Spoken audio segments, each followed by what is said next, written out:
Olá pessoal, tudo bem? Sérgio, instrutor do curso online do Clube do Técnico Reparador. Pessoal, mais aqui um outro vídeo aqui com muita alegria para passar para vocês. Espero que sejam úteis, né? As informações que eu passo aqui.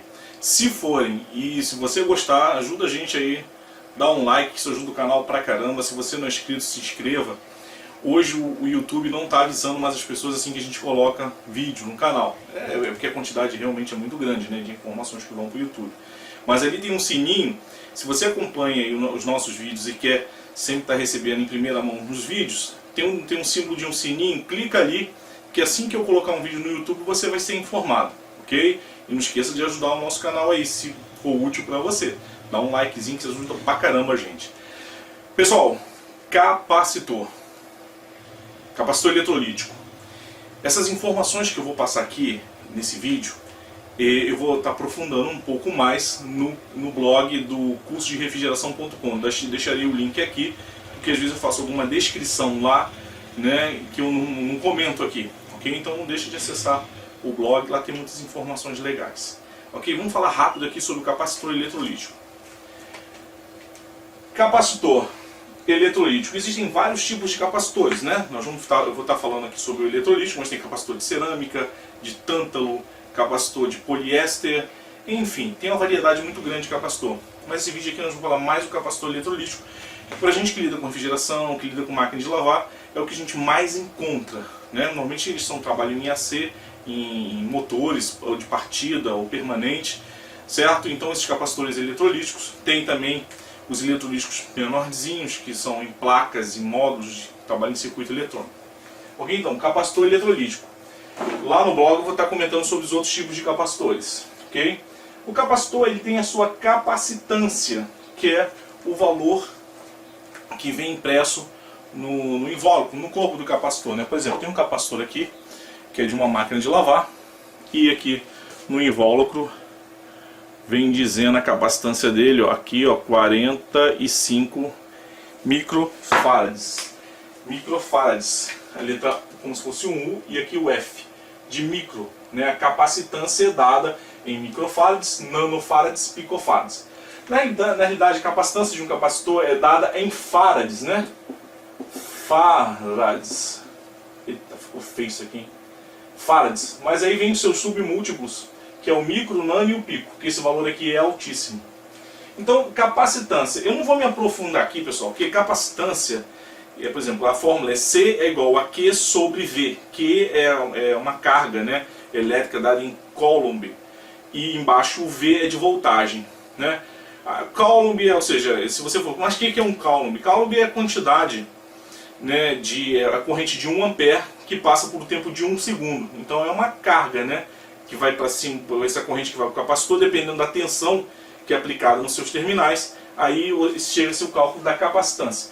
Não vou me aprofundar nisso, não é o foco do nosso aprendizado aí no dia a dia da manutenção. Enfim, o capacitor ele é dado em capacitância, essa capacitância tem seus submúltiplos como microfarad, NF nanofarad e PF picofarad, ok? O nano, ele é 1000 vezes menor do que o micro, e o picofarad é 1000 vezes menor do que o nano, tá? Então, 1 nanofarad equivale a 1000 picofarads. 1 microfarad equivale a 1000 nanofarads, né? Então são os seus submúltiplos. Então você vai ver que no capacitor vai estar marcado no corpo dele, por exemplo, tem um capacitor aqui duplo, usado normalmente em ar-condicionado, em sistema principalmente de ar. Você vê que ele é duplo porque ele tem dois capacitores internos, né? São 3 terminais. Normalmente um terminal vem aqui, o símbolozinho aqui do capacitor vem aqui para o comum. E esse outro aqui vem, símbolo também do capacitor. O capacitor está embutido aqui dentro, tá, gente? O símbolo dele é esse aqui, o capacitor eletrolítico com polaridade, sem polaridade. E aqui o símbolo de um capacitor normalmente cerâmico, de poliéster, ok? Que não é eletrolítico. Os eletrolíticos têm esse símbolo. Esse que não tem polaridade e esse que tem. Normalmente nós que lidamos com capacitor de motor, capacitor de partida, capacitor permanente e que lida em regime de corrente alternada, a gente sempre usa o símbolo dele esse aqui. Ok? Então, Tá aí. Então você pode ver que aqui dentro esse capacitor, por exemplo, ele é 20 microfarads, ó, o UF mais 5 microfarads. É como se um deles fosse de 20 microfarads e o outro de 5. Resolveram colocar dois capacitores no invólucro, só facilita muito a vida lá do projeto. Ok? Então tá, capacitor eletrolítico, ele dá de capacitância, que é a quantidade de carga que ele armazena nele. Tá ok, pessoal? É a quantidade de carga. Nós vamos falar sobre o teste. Olha, eu vou dar uma dica legal que eu usava assim que eu estava iniciando na carreira. Na minha época era difícil ter capacímetro, era um instrumento difícil de se encontrar, e quando tinha era caríssimo, normalmente era importado, nossa, era uma coisa muito cara. Então eu vou contar para vocês que eu trabalhei com eletrônica, o que eu fiz para improvisar quando não tinha capacímetro. Vou dar uma dica aí para vocês que não tem capacímetro. Então acompanhe. Os testes do capacitor. Gente, o corretíssimo para o nosso ramo de atividade é você usar o capacímetro. Capacímetro. Instrumento que você vai medir a capacitância do capacitor. O capacímetro, ele é um instrumento muito fácil de usar, simples. Você olha ele ali, vem com as escalas ali de capacitância.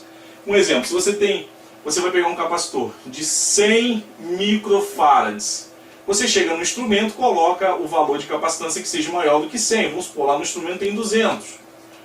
Então você vai botar na escala de 200 e ele vai medir até 200. Como ele é de 100, ele vai marcar lá no visor o valor da capacitância. Então é um instrumento muito simples, depois eu posso fazer um vídeo mostrando para vocês. Mas é muito simples, tá? Então o certo é você ter um capacímetro, para medir o capacitor. Ok? Bem, um outro instrumento de teste é o medidor de ESR. Pessoal, todo o capacitor, todo indutor, todo resistor, ele tem uma resistência interna. O componente eletrônico tem uma resistência interna, e essa resistência interna, ela chama-se ESR. É um instrumento que você mede, no caso do capacitor, ele vai medir o ESR do capacitor. Por quê? Às vezes você pode ter um capacitor que ele está com a sua capacitância relativamente, aparentemente boa, mas o seu valor de ESR está alterado. Para o nosso ramo de atividade, se um capacitor tiver com seu ESR alterado, não tem importância. A importância mais para a gente é se ele estiver marcando com a sua capacitância dentro dos valores ali esperados. Por quê? Quando você vai lidar, onde o ESR é importante? Em capacitores que trabalham com circuito, osciladores, circuitos de precisão que trabalham com frequência, e esses valores devem ser precisos. Então a mudança de um ESR numa fonte chaveada, num circuito oscilador, enfim, isso é crítico, e mesmo que ele estivesse marcando com a capacitância aparentemente dentro dos valores de tolerância, mas o ESR ruim num circuito crítico, isso vai causar defeitos, isso vai causar problema. Mas em motores, turbinas, compressores, mesmo se ele tiver com seu valor de ESR alterado, mas dentro da capacitância, isso não chega a ser um problema crítico. Ok? Porque os capacitores que é crítico, o ESR normalmente trabalha com frequências altíssimas. Nós que lidamos em campo, a gente lida com o quê? Com frequência de 60 Hz, 50 Hz. Né? Então, se você alterar o ESR, não vai fazer tanta diferença por um circuito dos circuitos que nós trabalhamos, ok? Então, o que é importante para nossa atividade é ter um capacímetro. Você pode ter o ESR, o medidor, e usar e testar, ótimo, perfeito, muito bom, pode ter, tá? E o que a maioria faz é testar com o multiteste, o capacitor. E principalmente o multiteste analógico. O multiteste analógico, você vai medir o quê? Você só vai medir se ele está em curto ou se ele está aberto. Porque se você põe um multímetro analógico lá e na escala de resistência e coloca nos dois terminais do capacitor, com o capacitor descarregado, senão você vai danificar o seu capacímetro, o seu medidor de ESR ou o seu multímetro. Descarrega o capacitor.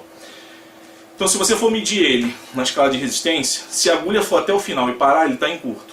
Se a agulha nem se mexer, você já botou todas as escalas lá e a agulha ficou parada, não se mexeu, o capacitor está aberto.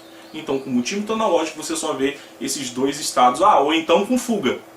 Tem um terceiro. Ele em curto, a agulha vai lá até o final e para, tá? Ele aberto, a agulha nem se mexe, ou a agulha se mexe e para num valor de resistência e fica parado ali. Ou seja, a gente está com fuga, né? Então tem esses três, você consegue verificar esses três. Porém, se o capacitor tiver com a sua capacitância fora da faixa da sua tolerância, isso vai causar um problema, e com o multímetro analógico você não vai perceber. Mas eu tenho aqui uma dica muito boa para passar para vocês. Por quê? O multímetro analógico não é capaz de saber se ele diminui a capacitância ou não. Máquina de lavar, às vezes, tem defeito que dá no capacitor, ele perde um pouco a sua capacitância, ou seja, ele perde abaixo do tolerável, né, em que ele foi fabricado, lá 10%, né, vamos supor. Então um capacitor de 50 microfarads, vamos supor que ele tem a tolerância de 10%. Então ele pode ser 5 microfarads para menos, 5 microfarads para mais. Então se ele chegar até 45 microfarads, ele é capaz de trabalhar ali sem dar problema. E se ele chegar a 30 microfarads? A lavadora vai começar a dar defeito de vez em quando, o quê? O agitador girar somente para um lado, que o motor não vai conseguir fazer a reversão. Ou se ele perder muito mais a capacitância, o motor vai ficar bom, não vai conseguir girar.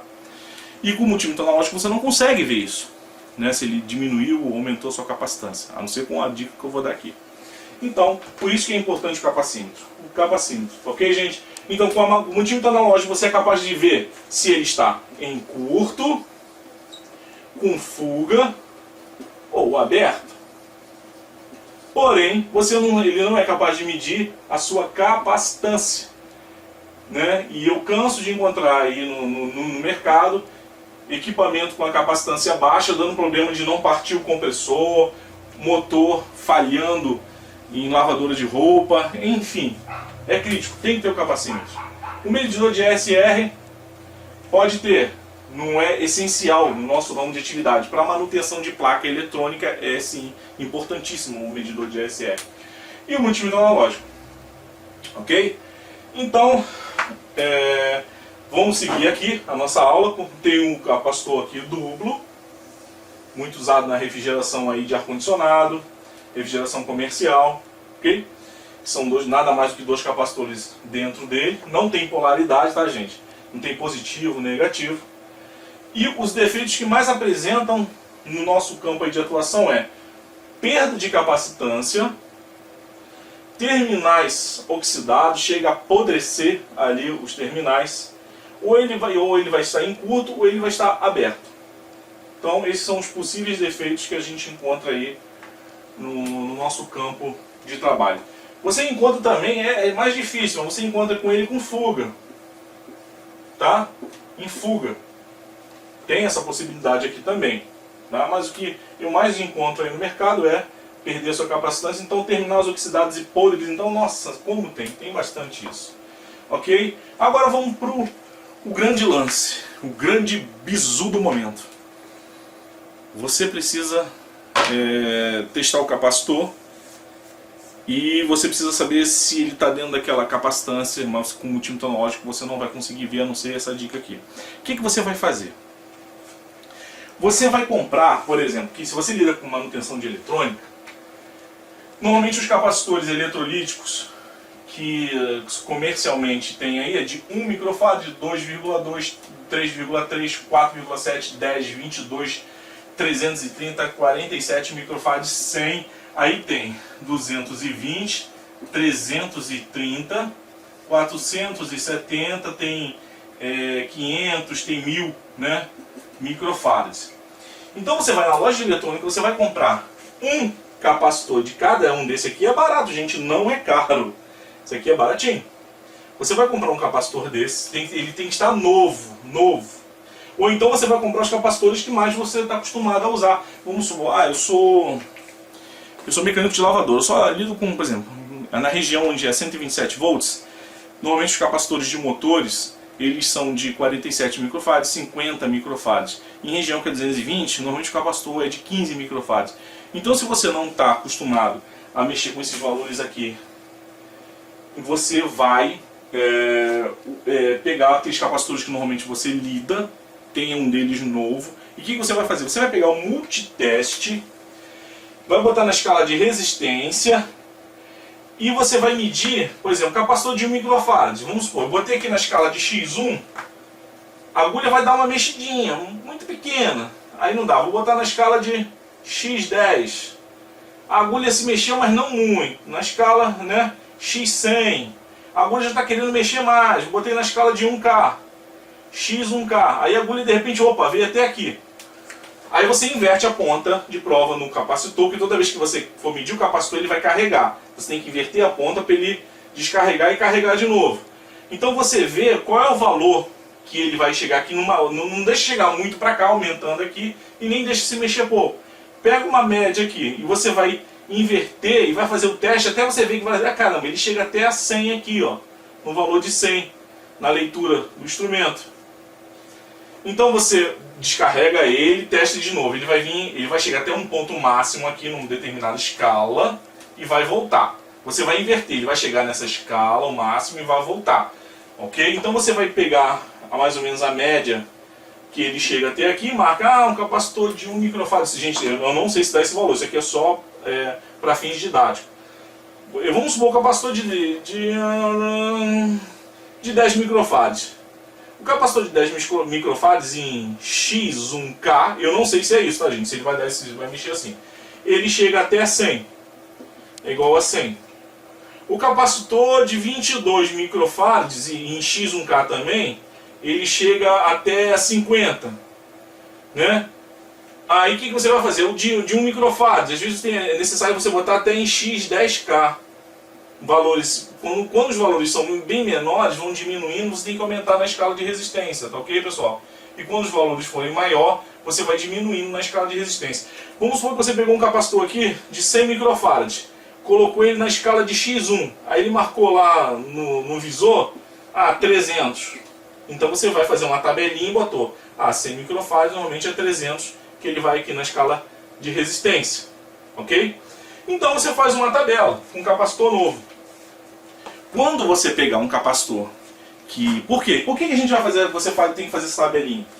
Quando você pegar um capacitor que a sua capacitância tiver alterada, ele altera na medição da leitura de resistência, de carga e descarga. Ok? Então na realidade quando você coloca numa escala de resistência, você está aplicando no instrumento, ao capacitor, um valor de tensão aqui. Ele vai carregar, descarregar e assim vai. Então, e ele vai chegar num valor aqui e volta. Faça uma tabela com os capacitores que você praticamente usa, um capacitor novo, e quando você for no campo, no equipamento e for medir, você pega o teu multímetro analógico, coloca naquela escala que você botou na tabela e sabe que ele tem que chegar a certo valor. Vamos usar como exemplo esse aqui de 100. Vamos supor que o capacitor de 10 microfarads, ele vai até 100. Toda vez que ele carrega e descarrega, o máximo que ele chega aqui assim é o 100. Aí você pegou no equipamento, colocou e de repente o capacitor, em vez de chegar a 100, ele está chegando a 200. Você, opa, peraí, tem alguma coisa errada aí. Ele mudou o seu valor de capacitância. Ok? Então esse capacitor você já pode desconfiar dele, que ele não está bom para botar no circuito. Ok? Isso aqui eu fazia há muitas décadas, quando não tinha capacímetro. O capacímetro era uma coisa que tinha que ser importada, era caro pra caramba. Então eu utilizava deste recurso para poder fazer verificação de capacitores. Ok? Então, com capacímetro, ó, não precisa de nada disso aqui, nada. Mas para quem não tem, é um recurso válido para quem não tem capacímetro.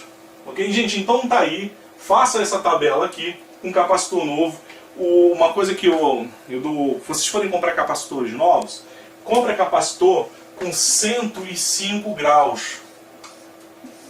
Tá? Ele vem marcando no corpo dele lá. Você comprou um capacitor, vamos supor, de eletrônico, né? Um capacitor eletrônico, desses aqui, de pequenos valores, de 10 microfarads, tenta comprar de 105 graus. Tem um de 85 graus, mas a qualidade dele normalmente é inferior. Esses aqui de 105 graus, ele costuma ter uma qualidade melhor. Também se não tiver de 105 graus, vai com um de 85, enfim. Então eu tenho um capacímetro aqui, um capacímetro. Eu tenho um multímetro aqui. Eu tenho aqui um capacitor de máquina de lavar. E eu quero exemplificar aqui para vocês como é que o que eu estou querendo dizer. Esse capacitor aqui é de 45 microfarads. Se eu botar na escala de X 10K, olha lá, a agulha também foi até o final, bateu não quero ter... Eu vou botar na escala de X 1K. Ó, vou inverter, mas a agulha ainda foi até o final, não dá pra me pegar como uma referência. Pera aí, pessoal. Ó, a agulha bateu até lá, vou diminuir mais ainda, ó. Ó, agora sim, ele tá batendo mais ou menos aqui numa média. Pega aqui pra gente, eu tô mexendo aqui, nem tô vendo que o instrumento tá... Ó, ele foi até mais ou menos o 10. Viu? A agulha foi lá no 10 e voltou. E eu inverto aqui o capacitor de polaridade. Ele foi até... Gente, estou botando minha mão aqui, acho que... Vou pegar aqui uma parte que não bata... Vou inverter a ponta de prova.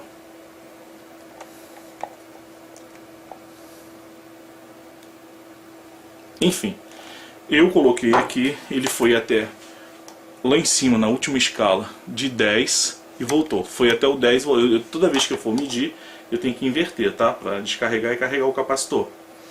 Ok? Tem que fazer isso. Então o que eu vou fazer? Já vou botar na minha tabela, capacitor de 45 microfarads, na escala de X100. Na escala de X100, ele vai até o 10 e volta. Esse capacitor aqui é novo. Então se eu chegar na máquina de lavar e for fazer uma medição aqui, eu sei que ele tem que chegar mais ou menos nessa escala de 10. Não tem que ser preciso, mas próximo que é o 10. Agora, se ele estiver chegando até o 20 e voltando 20, 30, 50, opa, tem alguma coisa errada com esse capacitor. Ok? Ele provavelmente está com a sua capacitância alterada. Então esse teste é muito válido, funciona muito bem. Você pode fazer isso aí que vai dar certo. Mas o meu conselho é, compre um capacímetro. Se você começar a fazer serviço, quem está iniciando, é um instrumento de trabalho. Você que vai ser profissional tem que ter isso. E só não esqueça que na distração você pode queimar um instrumento, seja ele qual for, se você não descarregar o capacitor. Ok, pessoal? Obrigado. Não esqueçam de acessar o curso de refrigeração.com. Lá eu vou estar com mais detalhes sobre essa aula. Pessoal, muito obrigado e até o próximo vídeo, hein?